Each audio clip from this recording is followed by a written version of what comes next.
Hello friends, Chanakya academy में आप सभी को अश्विनी सर का नमस्कार। आज हम पढ़ने जा रहे हैं कांग्रेस इतिहास का जो तीसरा चरण शुरू किए थे, उस तीसरा चरण में हम पढ़ने जा रहे हैं रॉलेट एक्ट तथा जालियांवाला बाग की घटना। इसी परिप्रेक्ष्य में देखेंगे कि प्रथम विश्व युद्ध हुआ था। प्रथम विश्व युद्ध आप सभी लोग जानते होंगे कि 1914 से 18 तक हुआ था। तो प्रथम विश्व युद्ध की समाप्ति के बाद भारतीयों को उम्मीद थी, आशा थी कि हमें स्वशासन मिलेगा। भारतीयों को उम्मीद थी कि हमें स्वशासन मिलेगा। स्वशासन की आशा भारतीयों की थी, क्योंकि प्रथम विश्व युद्ध में भारतीयों ने सरकार को सहयोग किया था, लेकिन मिला क्या? Rowlatt act.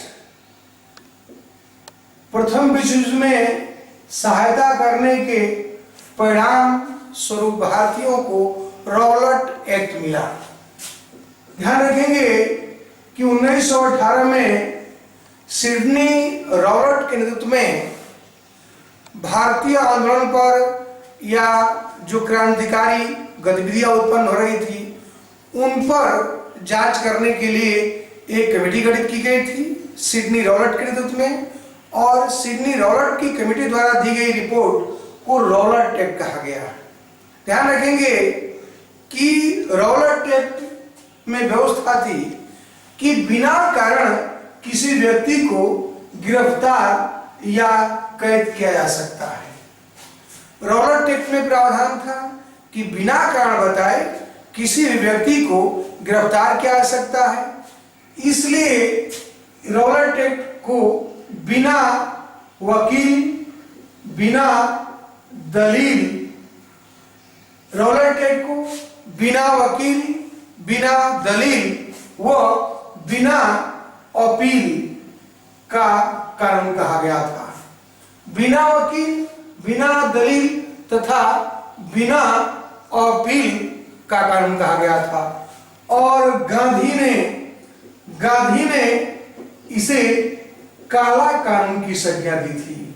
इसे काला कानून कहा था। आप जानते हैं कि गांधी ने रॉलेट एक्ट का विरोध करने के लिए गांधी ने सत्याग्रह सभा की स्थापना की।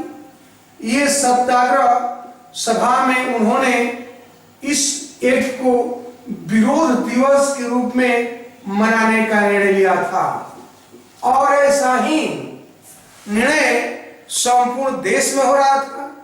रॉलेट एक्ट का संपूर्ण विरोध हो रहा था, पूरे देश विरोध हो रहा था, लेकिन सर्वाधिक प्रतिकार जो हुआ था वो पंजाब राज्य में हुआ था। पंजाब के दो प्रसिद्ध नेता इसका नेतृत्व कर रहे थे। वो थे डॉक्टर सैफुद्दीन किचलू और डॉक्टर सत्यपाल। जब इन नेताओं के द्वारा रॉलेट एक्ट का विरोध हो रहा था तो इन नेताओं को सरकार ने गिरफ्तार कर लिया।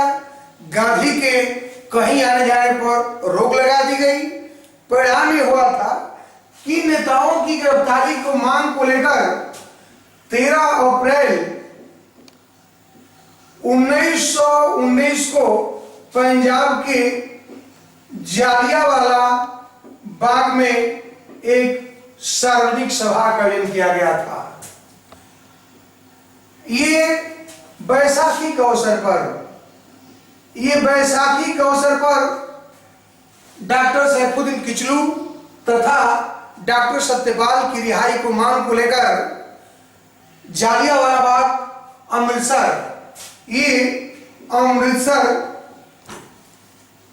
अमृतसर में एक सभा का आयोजन किया गया था। सभी लोग जानते होंगे कि इस बाग में जाने का एक ही मार्ग था, और यहाँ लगभग 20,000 लोग इकट्ठा हुए थे। ये निहत्थी जनता पर तत्कालीन वहां का जनरल आर डायर ने निहत्थी जनता पर गोलियां चलवा दी थी, जिसमें हजारों लोग मारे गए थे और हजारों लोग घायल हुए थे। क्योंकि बिना सूचना दिए हुए जनरल आडायर वहां पहुंचा और निहत्थी जनता पर उसने गोलियां चलवा दी थी और इस घटना को संपूर्ण देश में निंदा की गई थी। ध्यान रखें, यहां से एक प्रश्न पूछता है कि उधम सिंह, ये सरदार उधम सिंह ने 1940 में किसकी हत्या किया था? तो ध्यान रखेंगे कि जनरल उधम सिंह ने आर डायर की हत्या नहीं किया था, बल्कि उस समय के तत्कालीन पंजाब के लेफ्टिनेंट गवर्नर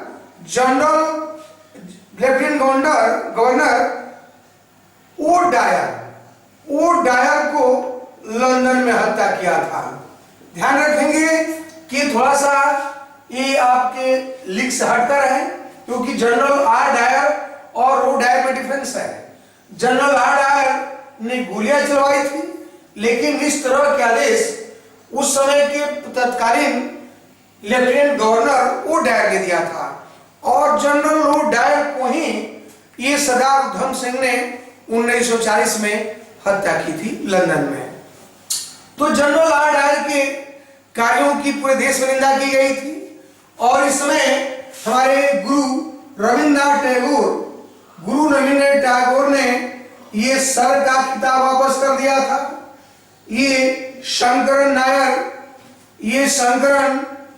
नायर ने गवर्नर जनरल की जो सिक्योरिटी काउंसिल थी, कार्यकारी परिषद थी, उस कार्यकारी परिषद से त्याग पत्र दे दिया था।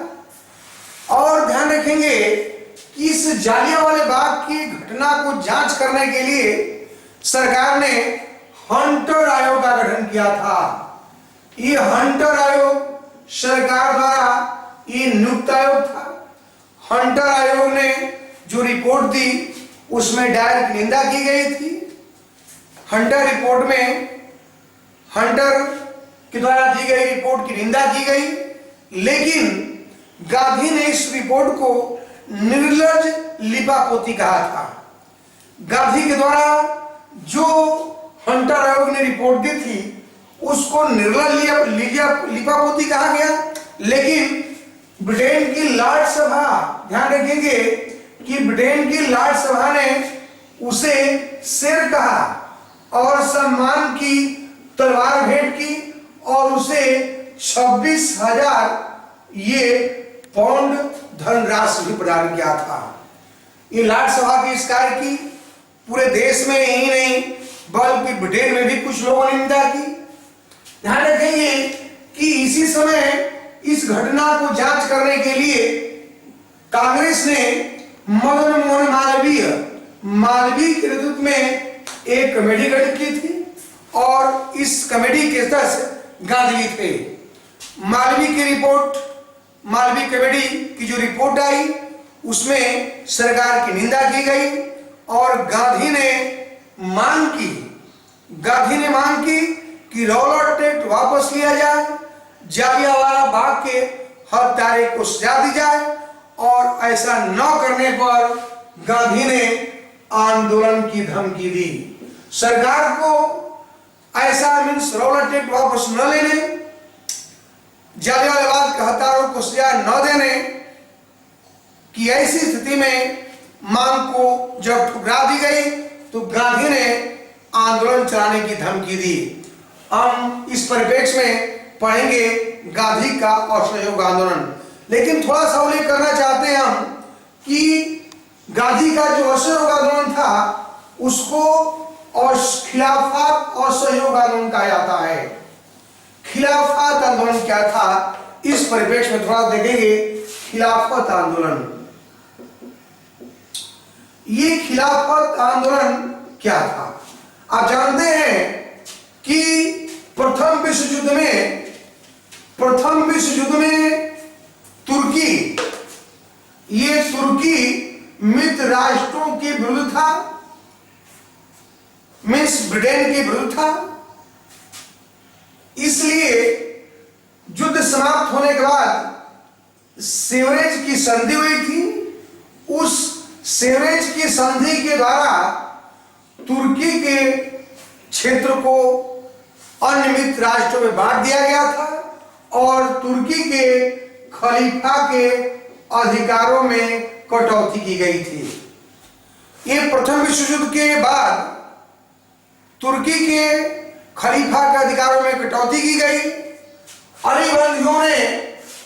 अली बंधुओं तथा आजाद अबुल कलाम आजाद के नेतृत्व में इसका विरोध किया गया और इन्होंने सितंबर 1919 में खिलाफत कमेटी का गठन किया था। ध्यान रखेंगे कि इस कमेटी की बैठक की अध्यक्षता दिल्ली में गांधी ने किया था। तो खलीफा के प्रश्नों को लेकर भारतीय मुसलमानों ने खिलाफत कमेटी का गठन किया था और इस कमेटी की दिल्ली बैठक की अध्यक्षता हमारे गांधी ने किया था। गांधी वायसराय से मिलना चाहे लेकिन उन्हें मिलने नहीं दिया गया, तो गांधी ने कहा कि इस अन्याय का उत्तर असहयोग आंदोलन के द्वारा दिया जाएगा।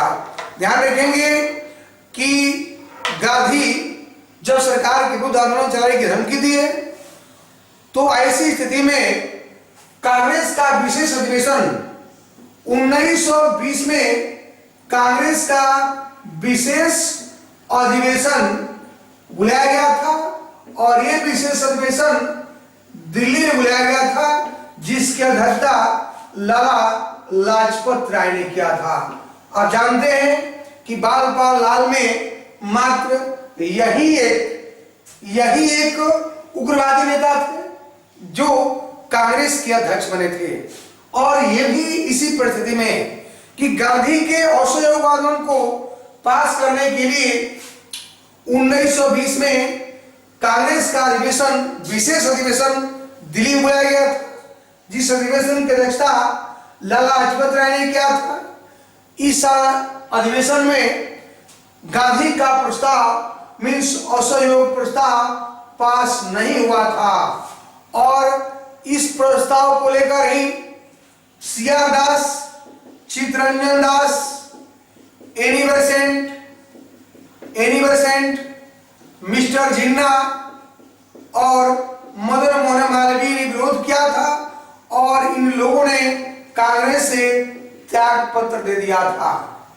यह असहयोग प्रस्ताव को ध्यान में रखते हुए ही जब ये पास नहीं हुआ, क्योंकि सभी के सभी गांधी के असहयोग प्रस्ताव के विरोधी थे, इसलिए इन नेताओं ने त्याग पत्र दे दिया। इसके बाद कांग्रेस का जो वार्षिक अधिवेशन दिसंबर में हो रहा था, 1920 में कांग्रेस का वार्षिक अधिवेशन नागपुर में हुआ और इस अधिवेशन की अध्यक्षता विजय राघवा चारियार ने किया था। विजय राघवाचार्य की अध्यक्षता में एक कांग्रेस का वार्षिक अधिवेशन नागपुर में हुआ और इस अधिवेशन में गांधी का असहयोग का प्रस्ताव भारी बहुमत से पास हो गया। कारण यह था कि सीआर दास, जिन्होंने असहयोग प्रस्ताव का विरोध किया था, वह इसके समर्थक हो गए थे और यह प्रस्ताव गांधी का असहयोग प्रस्ताव भारी बहुमत से पास हो गया था। गांधी ने अब खिलाफत के प्रश्नों को लेकर असहयोग आंदोलन चलाने का निर्णय लिया था। खिलाफत का प्रश्न ही कि तुर्की के खलीफा के अधिकारों में कटौती, और इस समय ध्यान रखेंगे कि गांधी का जो खिलाफत असहयोग आंदोलन था उसमें सबसे महत्वपूर्ण बात यह रही कि इसमें हिंदू और मुस्लिम दोनों ने सहभागिता निभाई थी। अब पढ़ेंगे कि आखिर गांधी के असहयोग का जो प्रस्ताव पास हुआ था उसका उद्देश्य क्या था। गांधी के असहयोग का जो नागपुर वार्षिक अधिवेशन में पास हुआ था उसमें मीन्स गांधी के जो कार्यक्रम था, जो आंदोलन था असहयोग आंदोलन, उस असहयोग आंदोलन का उद्देश्य क्या था, गांधी चाहते क्या थे। तो गांधी का उद्देश्य था स्वराज की प्राप्ति, पंजाब के अन्याय का प्रतिकार, और सबसे इंपॉर्टेंट था कि खिलाफत के प्रश्न का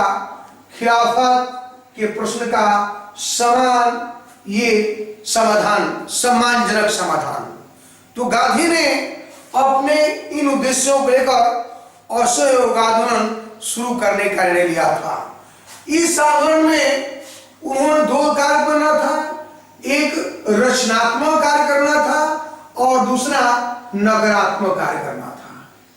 तो रचनात्मक कार्यक्रम, असहयोग आंदोलन में रचनात्मक कार्यक्रमों के अंतर्गत 1 करोड़ रुपया, 1 करोड़ ये तिलक फंड के नाम पर 1 लाख रुपया का कलेक्शन करना था। 90 लाख चरखा वितरण करना था। 1 करोड़ स्वयंसेवक, ये स्वयंसेवकों की नियुक्ति करना था। लोक अदालतें, ध्यान रखेंगे कि लोक अदालतों का गठन करना था।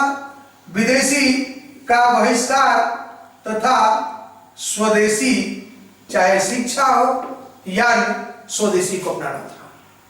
तो गांधी के असहयोग आंदोलन के दौरान रचनात्मक कार्यक्रमों के अंतर्गत 1 करोड़ राष्ट्र तिलक फंड के रूप में कलेक्शन करनी थी, 90 लाख चरखा वितरित करना था, 1 करोड़ स्वयं सेवकों की नियुक्ति करनी थी और लोक अदालतों की स्थापना करनी थी कि किसी भी झगड़े को हम लोक अदालतों के द्वारा सुलझाएंगे, विदेशी वस्तुओं का बहिष्कार करेंगे तथा राष्ट्रीय शिक्षा को अपनाएंगे।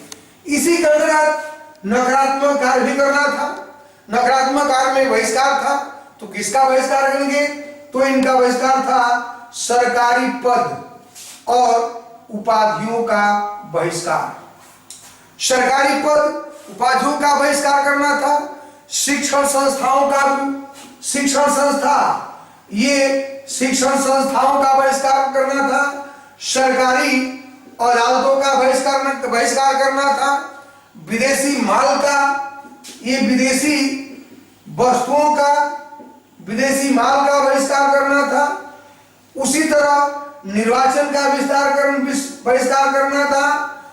इसी तरह ये आपके मद्य निषेध करना था और अंत में कर भी नहीं देना था।